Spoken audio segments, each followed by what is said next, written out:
Hello बच्चों। तो आज हम पढ़ेंगे हमारे क्लास 12th मैथ्स का थर्ड चैप्टर मैट्रिसेस। जो हमारा मैट्रिसेस वर्ड है, ये हमारा मैट्रिसेस वर्ड प्लूरल फॉर्म है हमारे मैट्रिक्स वर्ड का। मैट्रिक्स हमारा सिंगुलर फॉर्म है और मैट्रिसेस हमारा प्लूरल फॉर्म है। मैट्रिक्स क्या होता है? रेक्टेंगुलर अरेंजमेंट ऑफ नंबर्स और फंक्शंस।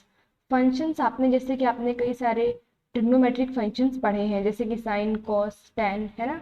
और नंबर्स जैसे कि 5 4 6, इन नंबर्स को जब हम रेक्टेंगुलर फॉर्म में अरेंज करते हैं तो हम उसे मैट्रिक्स कहते हैं। यहाँ पर देखिए एग्जाम्पल, जैसे मान लीजिए हमारे पास हमने दो बच्चों के नाम ले लिए, पहला राधा दूसरा मोहन। राधा के पास 5 पेन है और 6 कॉपीज हैं। मोहन के पास 4 पेन है और 3 कॉपीज हैं। अगर हम इन नंबर्स को रेक्टेंगुलर फॉर्म में अरेंज कर दें इस तरह से, 5 6 4 3, यहाँ देखिए हमने इन नंबर्स को क्या किया, रेक्टेंगुलर फॉर्म में अरेंज कर दिया है ना। तो इसे हम मैट्रिक्स कहते हैं। हो सकता है यहाँ पर कई बार आपको क्लोज्ड ब्रैकेट की जगह ओपन ब्रैकेट भी देखने को मिले, या फिर हो सकता है कई बार डबल ब्रैकेट भी देखने को मिल जाए, तो डबल ब्रैकेट भी हो सकता है। मैट्रिक्स को हम हमेशा कैपिटल लेटर से डिनोट करते हैं। आप ABCDEFG कुछ भी ले सकते हैं, किसी भी कैपिटल लेटर से मैट्रिक्स को डिनोट कर सकते हैं। इसके अंदर के जो ये नंबर्स होते हैं, जो फंक्शंस होते हैं, ये जो भी नंबर्स हैं, जैसे कि यहाँ पर ये जो 5 4 6 3 है, ये अंदर जो भी नंबर्स हैं या नंबर की जगह फंक्शंस भी हो सकते हैं। जैसे कि हम मान लीजिए आप नंबर्स की जगह फंक्शंस भी ले सकते हैं। जैसे आपको गिवन हो sine theta, cos theta, tan theta, है ना, कॉट थीटा। तो इस तरह से फंक्शंस भी गिवन हो सकते हैं। हो सकता है कि मैट्रिक्स में आपको नंबर्स गिवन हो या फंक्शंस गिवन हो, तो नंबर्स या फिर फंक्शंस के रेक्टेंगुलर अरेंजमेंट को हम मैट्रिक्स कहते हैं। यहाँ पर आप इसको चाहें तो किसी और कैपिटल लेटर बी से भी डिनोट कर सकते हैं, यानी कि आप ABCD किसी भी कैपिटल लेटर से मैट्रिक्स को डिनोट कर सकते हैं। अब ये जो अंदर ये जो नंबर्स होते हैं या फिर ये जो फंक्शंस होते हैं, इनको हम एलिमेंट्स कहते हैं। इनको आप एलिमेंट्स कह सकते हैं, या फिर इनको आप एंट्रीज भी कह सकते हैं। ये जो मैट्रिसेस के अंदर हमारे नंबर्स होते हैं, इनको हम एलिमेंट्स या फिर एंट्रीज भी कह सकते हैं। तो अब हम देखेंगे कि ऑर्डर ऑफ मैट्रिक्स क्या होता है। यहाँ पर देखिए हमारी मैट्रिक्स है A, जिसमें कि ये हमारे कुछ एलिमेंट्स हैं। यहाँ पर आप देखिए, यहाँ पर ये हॉरिजॉन्टल लाइंस हैं एलिमेंट की, है ना। ये हॉरिजॉन्टल लाइंस है एलिमेंट्स की। ये जो हॉरिजॉन्टल लाइंस होती हैं, इनको हम कहते हैं रोज। ये हॉरिजॉन्टल लाइंस को हम रोज कहते हैं। यहाँ पर इसको आप R1 रो मान सकते हैं और इसको हम R2 रो कह सकते हैं। जो मैट्रिक्स में हमारी जो हॉरिजॉन्टल लाइंस होती हैं एलिमेंट्स की, उनको हम रोज कहते हैं। और यहाँ पर देखिए ये जो वर्टिकल लाइंस होती हैं, यहाँ पर देखिए ये जो हमारी वर्टिकल लाइंस होती हैं, इनको हम कॉलम्स कहते हैं। इसको हम C1 कॉलम मानते हैं और इसको हम C2 कॉलम मान लेते हैं। ये हमारे कॉलम्स होते हैं। तो यानी कि हमारी कोई भी जो मैट्रिक्स होती है, उसमें जितनी भी हॉरिजॉन्टल लाइंस फॉर्म होती हैं वो हमारी रोज होती हैं, और जो भी हमारे वर्टिकल लाइंस फॉर्म होती हैं एलिमेंट्स की, उनको हम कॉलम्स कहते हैं। यहाँ पर देखिए, यहाँ पर हमारी ये फर्स्ट हॉरिजॉन्टल लाइन है और ये सेकेंड हॉरिजॉन्टल लाइन है। तो यानी कि ये हमारी R1 रो है और ये R2 रो है। ये हमारे वर्टिकल कॉलम्स हैं, वर्टिकल लाइंस हैं। ये वर्टिकल लाइंस जो है इनको हम कॉलम्स कहते हैं। यहाँ पर हमारे दो कॉलम्स हैं, C1 और C2। हमारी ये जो हॉरिजॉन्टल लाइन होती है, जिन्हें हम रोज कहते हैं, इसको हम M से डिनोट करते हैं। यानी रोज को हम M से डिनोट करते हैं, M वर्ड से डिनोट करते हैं। और जो ये हमारी वर्टिकल लाइंस होती हैं, जिन्हें हम कॉलम्स कहते हैं, इन कॉलम्स को हम N से डिनोट करते हैं।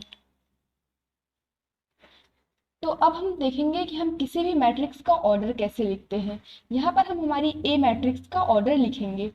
तो किसी भी मैट्रिक्स का ऑर्डर लिखने का सिंपल तरीका है कि m इंटू n, ये हमने इस मैट्रिक्स का ऑर्डर लिख दिया। यानी कि हमें रोज इंटू कॉलम लिखना होता है, और यही हमारा ऑर्डर होता है मैट्रिक्स का। यहाँ पर देखिए ये हमारा जनरल फॉर्म है मैट्रिक्स को लिखने का, m इंटू एन। यहाँ पर देखिए, यहाँ पर हमारी दो रोज हैं, R1 R2, यानी कि हमारी जो m से हम रोज को रिप्रेजेंट करते हैं, यहाँ पर हमारी दो रोज हैं। और n से हम कॉलम्स को रिप्रेजेंट करते हैं, यहाँ पर हमारे दो कॉलम हैं, C1 और C2, यानी 2 इंटू 2। यानी जो हमारी ए मैट्रिक्स है इसका ऑर्डर क्या होगा, इसका ऑर्डर होगा 2 इंटू 2।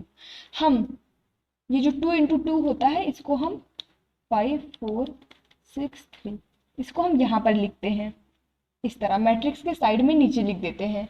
ये हमारा ऑर्डर ऑफ मैट्रिक्स को रिप्रेजेंट करता है। यानी कि ऑर्डर ऑफ मैट्रिक्स लिखने का सिंपल तरीका है कि आप m इंटू एन लिख दीजिए। m हमारा रोज को डिनोट करता है और n हमारा कॉलम्स को डिनोट करता है। यहाँ पर देखिए, यहाँ पर हमारी दो रो है, ये फर्स्ट रो ये सेकंड रो, और यहाँ पर हमारे दो कॉलम्स हैं, ये फर्स्ट कॉलम ये सेकंड कॉलम। तो यानी हमारा ऑर्डर ऑफ मैट्रिक्स क्या होगा, 2 इंटू 2। हमारा ऑर्डर ऑफ मैट्रिक्स क्या होगा, 2 इंटू 2। यहाँ पर आप देखिए कि 2 इंटू 2 आपको क्या मिल रहा है, 4। 2 इंटू 2 आपको क्या मिल रहा है, 4। तो यानी कि अगर आप m इंटू एन मल्टीप्लाई कर दें, m इंटू एन को मल्टीप्लाई करें, यानी 2 इंटू 2 आप मल्टीप्लाई करें तो आपको यहाँ पर 4 मिला है। और यहाँ पर देखिए, यहाँ पर हमारी मैट्रिक्स के अंदर 4 एलिमेंट्स हैं, 1 2 3 4। यानी कि जब हम ऑर्डर ऑफ मैट्रिक्स को सॉल्व करते हैं, यानी मल्टीप्लाई करेंगे हम m इंटू एन को, तो हमें जो नंबर मिलेगा उस नंबर से हम ये पता कर सकते हैं कि हमारी मैट्रिक्स में कितने एलिमेंट्स हैं। तो ये 4 क्या है, elements, total number of elements in matrix A, in matrix A। अब यहाँ पर हम देखेंगे सेकंड हमारा, यहाँ पर देखिए, यहाँ पर ये हमारी फर्स्ट रो है R1, ये हमारी सेकंड रो है R2, है ना, और ये हमारी थर्ड रो है R3, है ना, R1 R2 R3। हमारी 3 रोज है। ये हमारी जो हॉरिजॉन्टल लाइंस होती हैं इनको हम क्या कहते हैं, रोज। तो यहाँ पर हमारी 3 रोज हैं, R1 R2 और R3। यहाँ पर देखिए हमारे कॉलम्स, ये हमारी पहली वर्टिकल लाइन हो गई, ये हमारी दूसरी वर्टिकल लाइन, और ये हमारी तीसरी वर्टिकल लाइन। तो यानी यहाँ पर जो कॉलम्स हैं वो कितने हैं, 3, C1 C2 और C3। यहाँ पर 3 हॉरिजॉन्टल लाइंस है, मतलब कि 3 रोज है, और यहाँ पर 3 वर्टिकल कॉलम्स है, यानी कि हमारे 3 वर्टिकल लाइन से, मतलब कि हमारे 3 कॉलम्स हैं, C1 C2 और C3। तो अब आप बताइए इसका, इस मैट्रिक्स का ऑर्डर क्या होगा, इस मैट्रिक्स का ऑर्डर क्या होगा, ऑर्डर ऑफ मैट्रिक्स बी। आप बताइए इस हमारी जो बी मैट्रिक्स है इसका ऑर्डर क्या होगा, सिंपल सी बात है, m इंटू एन। m हमारा रोज को रिप्रेजेंट करता है और n हमारा कॉलम्स को रिप्रेजेंट करता है। यहाँ पर देखिए 1 2 3, 3 रोज है, यानी कि m3 होगा, और कॉलम्स n हमारा कॉलम्स को रिप्रेजेंट करता है, हमारे कॉलम्स भी 3 हैं, 1 2 3, C1 C2 C3। तो यानी 3 इंटू 3। हमारे इस मैट्रिक्स का ऑर्डर क्या होगा, हमारे इस मैट्रिक्स का ऑर्डर होगा 3 इंटू 3, है ना। अब यहाँ पर देखिए, जब आप 3 इंटू 3 मल्टीप्लाई करेंगे तो आपको 9 मिलेगा। यानी टोटल नंबर ऑफ एलिमेंट्स कितने होंगे हमारी बी मैट्रिक्स में, टोटल नंबर ऑफ एलिमेंट्स जो हमारे बी मैट्रिक्स में होंगे वो होंगे 9, total number of elements in matrix B. यानी हमारे जो बी मैट्रिक्स में टोटल नंबर ऑफ एलिमेंट्स होंगे वो कितने होंगे, 9। यहाँ पर देखिए 1 2 3 4 5 6 7 8 9, यहाँ पर ये 9 एलिमेंट्स हैं। आप आसानी से पता, तो इस तरह से आप आसानी से पता कर सकते हैं कि आपकी मैट्रिक्स का ऑर्डर क्या है। बस आपकी जो हॉरिजॉन्टल लाइंस है वो आपकी रोज होंगी, जो आपकी वर्टिकल लाइंस है वो आपके कॉलम्स होंगे, और फिर आपको जितने भी रोज और जितने भी कॉलम्स हैं उनको आपको मल्टीपल के फॉर्म में लिख देना है इस तरह से, और इस तरह से आसानी से आप ऑर्डर ऑफ मैट्रिक्स पता कर सकते हैं किसी भी मैट्रिक्स का। तो अब हम देखेंगे हमारा एग्जाम्पल फर्स्ट। यहाँ पर देखिए, ये हमें मेन वर्कर्स दिए गए हैं और ये हमें वुमेन वर्कर्स दी गई हैं। फर्स्ट फैक्ट्री में 30 मेन वर्कर्स हैं और 25 वुमेन वर्कर्स हैं। सेकेंड में 25 मेन और 31 वुमेन। थर्ड फैक्ट्री में 27 मेन और 26 वुमेन। हमें कहा गया है आप इसको 3 इंटू 2 मैट्रिक्स के फॉर्म में रिप्रेजेंट करिए, यानी हमें इसको इस तरह से मैट्रिक्स के फॉर्म में रिप्रेजेंट करना है जिसका ऑर्डर क्या हो, जिसका ऑर्डर 3 इंटू 2 हो। 3 मतलब क्या है कि 3 रोज होनी चाहिए और कॉलम्स 2 होने चाहिए, है ना। तीन रोज होनी चाहिए और कॉलम्स 2 होने चाहिए। यानी कि हमारी जो हॉरिजॉन्टल लाइंस हैं, हॉरिजॉन्टल लाइंस हमारी 3 होनी चाहिए और हमारी वर्टिकल जो लाइंस होंगी वो 2 होनी चाहिए। यहाँ पर आप देखिए, इसको हम इस तरह से रिप्रेजेंट कर सकते हैं 30, 25, 27। ये हमने मेन वर्कर्स लिख दिए और ये हमारे 25, 31, 26 ये हमारी वुमेन वर्कर्स हो गई। अब यहाँ पर हम देखेंगे, यहाँ पर आप देखिए, ये हमारी पहली हॉरिजॉन्टल लाइन है ना, ये हमारी दूसरी हॉरिजॉन्टल लाइन है और ये हमारी तीसरी हॉरिजॉन्टल लाइन है। ये जो हॉरिजॉन्टल लाइंस होती हैं ये हमारी क्या होती हैं, ये हमारी रोज होती हैं, R1 रो, R2 रो और R3 रो। और यहाँ पर ये जो हमारे वर्टिकल लाइंस हैं, ये फर्स्ट वर्टिकल लाइन और ये सेकंड वर्टिकल लाइन, ये हमारे कॉलम्स होते हैं। यहाँ पर 2 कॉलम्स हैं, C1 और C2। यहाँ पर देखिए, यहाँ पे हमारी ये 3 रोज हैं और 2 कॉलम्स हैं, है ना। तो यानी कि ये हमारी जो मैट्रिक्स है वो 3x2 ऑर्डर के फॉर्म में हमने रिप्रेजेंट कर दी। ये हमारा जो फर्स्ट वाला नंबर है ये हमारा रोज को रिप्रेजेंट करता है, 3 रोज, R1, R2, R3। और ये जो हमारा सेकंड नंबर है ये हमारे कॉलम्स को रिप्रेजेंट करता है, C1 और C2। हमारे यहाँ पर 2 कॉलम्स है ना। यहाँ पर हमसे आगे पूछा गया है कि जो एंट्री है, यानी ये सारी जो है इनको एंट्री या फिर एलिमेंट्स कहते हैं, है ना। तो हमसे पूछा गया है कि जो एंट्री हमारी सेकंड कॉलम में और थर्ड रो में है वो क्या रिप्रेजेंट करती है। तो यहाँ देखिए, सेकंड कॉलम मतलब ये सेकंड कॉलम C2 है ना। सेकंड कॉलम मतलब ये, सेकंड कॉलम मतलब हमारा ये सेकंड कॉलम हो गया। और थर्ड रो का मतलब है ये रो R3, है ना, ये हमारी R3 रो है। तो यानी ये हमारा सेकंड कॉलम हो गया C2, ये हमारा सेकंड कॉलम हो गया, है ना। और ये जो हमारा थर्ड रो है वो कौन सी है, ये R3।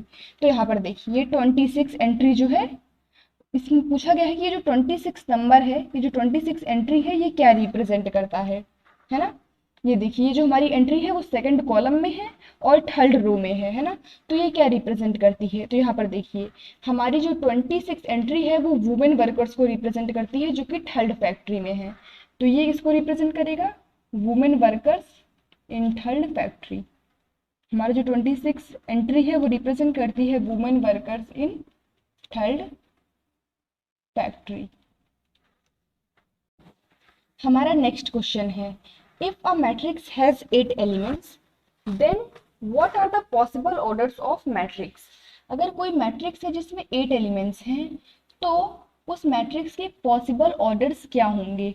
आपको पता है कि अगर हमें टोटल नंबर ऑफ एलिमेंट्स, यानी किसी भी मैट्रिक्स के जो टोटल नंबर ऑफ एलिमेंट्स होते हैं, जिसमें जैसे कि इसमें 8 है, वो हमारा m इंटू एन के इक्वल होता है ना, m इंटू एन, यानी ऑर्डर ऑफ मैट्रिक्स के इक्वल होते हैं एलिमेंट्स। यहाँ पर देखिए m हमारा रोज को रिप्रेजेंट करता है और n हमारा कॉलम्स को रिप्रेजेंट करता है। यहाँ पर हम देखेंगे कि 8 के कितने पॉसिबल फैक्टर्स हैं, 8 के कितने पॉसिबल फैक्टर्स हैं, m इंटू एन, m मतलब रोज और n मतलब कॉलम्स। यहाँ पर हम देखेंगे कि हमारे 8 के कितने पॉसिबल फैक्टर्स हैं। पहला तो हम 1 इंटू 8 ले सकते हैं, है ना। यानी कि पहला पॉसिबल ऑर्डर ये है जिसमें हमारा एक ही रो होगा और 8 कॉलम्स होंगे। दूसरा इसका पॉसिबल ऑर्डर क्या है, दूसरा इसका पॉसिबल फैक्टर क्या है, 8 इंटू 1 भी ले सकते हैं हम, है ना। यानी कि इसमें हम 8 रोज होंगी और 1 कॉलम होगा। इसके अलावा इसका पॉसिबल फैक्टर क्या है, 2 इंटू 4 भी इसका फैक्टर हो सकता है ना। यानी कि 2 रोज और 4 कॉलम्स। इसके अलावा हमारा इसका 4 इंटू 2 भी फैक्टर हो सकता है, यानी कि 4 रोज होंगी और 2 कॉलम्स होंगे, है। और बस देखिए अब इतने ही पॉसिबल फैक्टर्स इसके हो सकते हैं, 8 को हम बस इसी तरह इतने ही इसके पॉसिबल फैक्टर्स हो सकते हैं, यानी 1 2 3 4 हमें इसके कितने पॉसिबल फैक्टर्स मिले, 4। तो यानी कि एक ऐसी मैट्रिक्स जिसके 8 एलिमेंट्स हैं उसमें कितने पॉसिबल ऑर्डर्स ऑफ मैट्रिक्स होंगे, उसमें जो 4 possible order of matrix, 4 possible orders of matrix,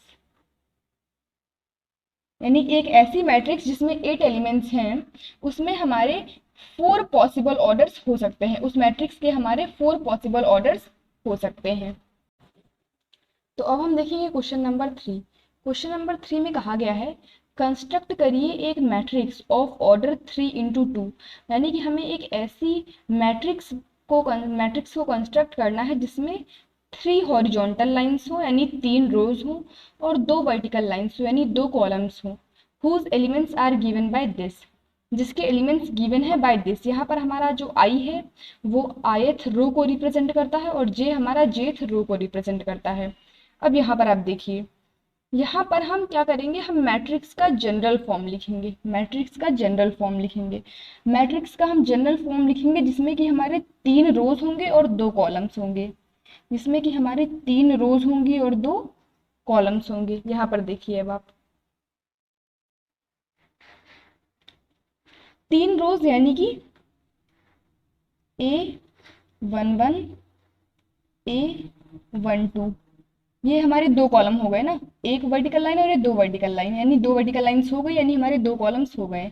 यहाँ पर आप देखिए A21 A22 A31 A32, यहाँ पर आप देखिए, यहाँ पर हमारे ये पहली रो हो गई, ये दूसरी रो हो गई और ये हमारी तीसरी रो हो गई, यानी कि यहाँ पर हमारी 3 रोज हो गई और ये हमारे 2 कॉलम्स हो गए, ये पहला कॉलम और ये दूसरा कॉलम। यानी कि इस ऑर्डर को जो मैट्रिक्स है वो क्या, इस जो मैट्रिक्स का ऑर्डर है वो क्या है, इस मैट्रिक्स का जो ऑर्डर है वो है 3×2। ये हमारा जो है वो जनरल फॉर्म है मैट्रिक्स को लिखने का। जनरल फॉर्म क्या है मैट्रिक्स को लिखने का, A11 12, अगर हमें मान लीजिए और भी कॉलम्स लिखने होते तो A13 A14 A15 A16, है ना।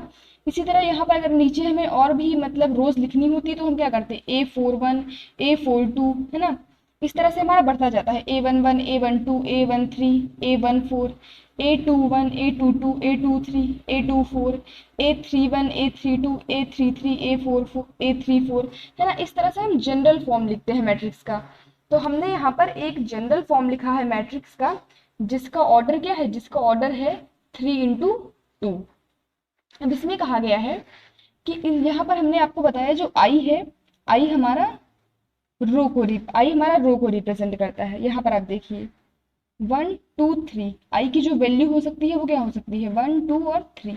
यहाँ पर ये m वाली वैल्यूज है ना, A11 यानी कि ये जो a के पास 1 1 है, ये m×n, तो ये जो m वाली वैल्यूज हैं 1 2 3 ये सारी हमारी i की वैल्यूज होंगी, और जो j वाली ये जो n वैल्यूज हैं यानी 1 2 1 2 1 2 ये हमारी j की वैल्यूज हो सकती हैं।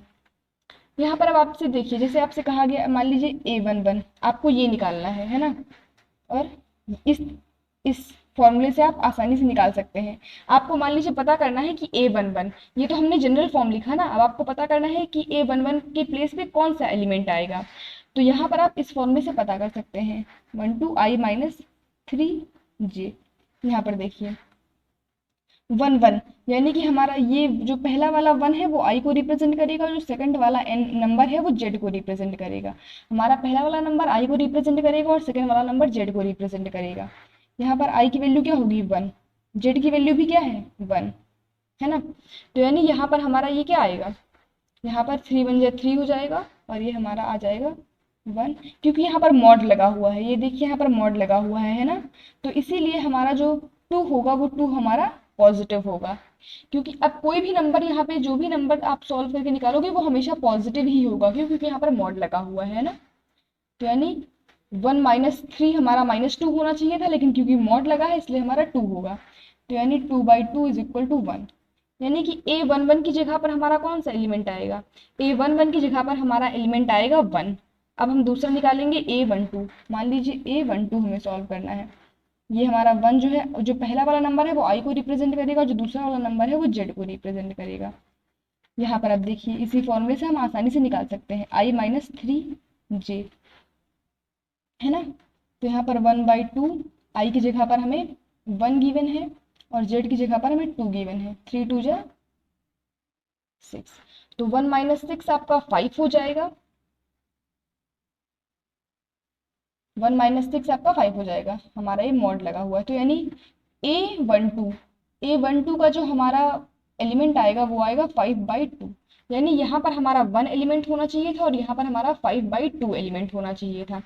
इसी तरह ये जो बाकी गिवेंस है A21 A22 A31 A32, इसी तरह आप आसानी से इसको निकाल सकते हैं। ये नंबर्स है, ये जो पहला नंबर है ये आपका आई को डिनोट करेगा, और जो सेकंड वाला नंबर है वो आपका जेड को डिनोट करेगा। तो आसानी से आप इस फॉर्मूले में ये आई और जेड की वैल्यू को रखकर आसानी से आप ये सारे जितने भी ये हम A21 A31 है, आप आसानी से पता कर सकते हैं कि इनकी जगह पर कौन से एलिमेंट्स आएंगे। तो यहाँ पर अब हम देखेंगे हमारा नेक्स्ट एग्जाम्पल। मान लीजिए आपसे कहा जाए construct a matrix of order 2 × 2, यानी कि एक ऐसी मैट्रिक्स बताइए जिसका ऑर्डर 2 × 2 हो, यानी 2 रोज हो और 2 कॉलम्स हों। And the elements of this matrix is given by, और जो एलिमेंट्स होंगे इस मैट्रिक्स के वो हम इस फॉर्मूले से फाइंड करेंगे। तो सबसे पहले आप जनरल फॉर्म लिख लेंगे उस मैट्रिक्स का कैसे लिखेंगे general form, A11 A12 A21 A22, है ना। अगर हमें, क्योंकि हमें ऐसी मैट्रिक्स बनानी है जिसमें 2 रोज हो और 2 कॉलम्स हो। यहाँ पर देखिए ये पहली रो, ये दूसरी रो, ये पहला कॉलम और ये दूसरा कॉलम, बस। अब इसके आगे हमें नहीं, बस हमें यही पॉसिबल, इसका ऑर्डर क्या होगा 2 × 2। लेकिन अगर मान लीजिए इसका ऑर्डर कुछ और होता तो आगे हम इसको लिख सकते थे A13 A14, इसके आगे हम लिख सकते थे A23 A24, और इसके नीचे भी हम बढ़ा सकते हैं A31 A41 A51, है ना। इस तरह से कितनी भी रोज और कितनी भी कॉलम्स हो सकती हैं, लेकिन क्योंकि हमें यहाँ पर बताया गया है कि 2 रोज और 2 ही कॉलम्स होने चाहिए, इसलिए हमने इसी तरह से इसका जनरल फॉर्म लिख लिया है जिसमें 2 रोज हैं और 2 कॉलम्स हैं। तो आपसे कहा गया है कि ये जो AIG है वो गिवन है I/Z से। अब मान लीजिए यहाँ पर आपको A11 निकालना है, A11 आपको पता करनी है, तो हमने जनरल फॉर्म लिखा ना। अब मान लीजिए आपको पता करना है कि A11 की जगह पर कौन सा एलिमेंट आएगा, तो आप आसानी से इस फॉर्मूले से पता कर सकते हैं। I/Z, आपको पता है जो पहला वाला नंबर है वो I को रिप्रेजेंट करेगा और जो दूसरा वाला नंबर है वो Z को रिप्रेजेंट करेगा। तो यानी कि 1/1 इज इक्वल टू 1, यानी कि A11 की जगह पर हमारा जो एलिमेंट है वो 1 आएगा। दूसरा हम निकाल सकते हैं A12 का I/Z। ये पहला वाला नंबर I को रिप्रेजेंट करता है और दूसरा वाला नंबर Z को रिप्रेजेंट करेगा। यहाँ पर हमें मिल जाएगा 1/2, है ना। यानी कि यहाँ पर जो हमारा नंबर आएगा वो क्या होगा, वो हमारा यहाँ पर A12 की जगह पर जो एलिमेंट आएगा वो होगा 1/2। अब इसी तरह से हम A21 का निकाल सकते हैं, ये हमारा I को और ये हमारा Z को रिप्रेजेंट करेगा। तो हम फॉर्मूले में I/Z यानी कि 2/1 2, तो यानी हमारा A21 की जगह पर जो एंट्री होगी वो कौन सी होगी 2।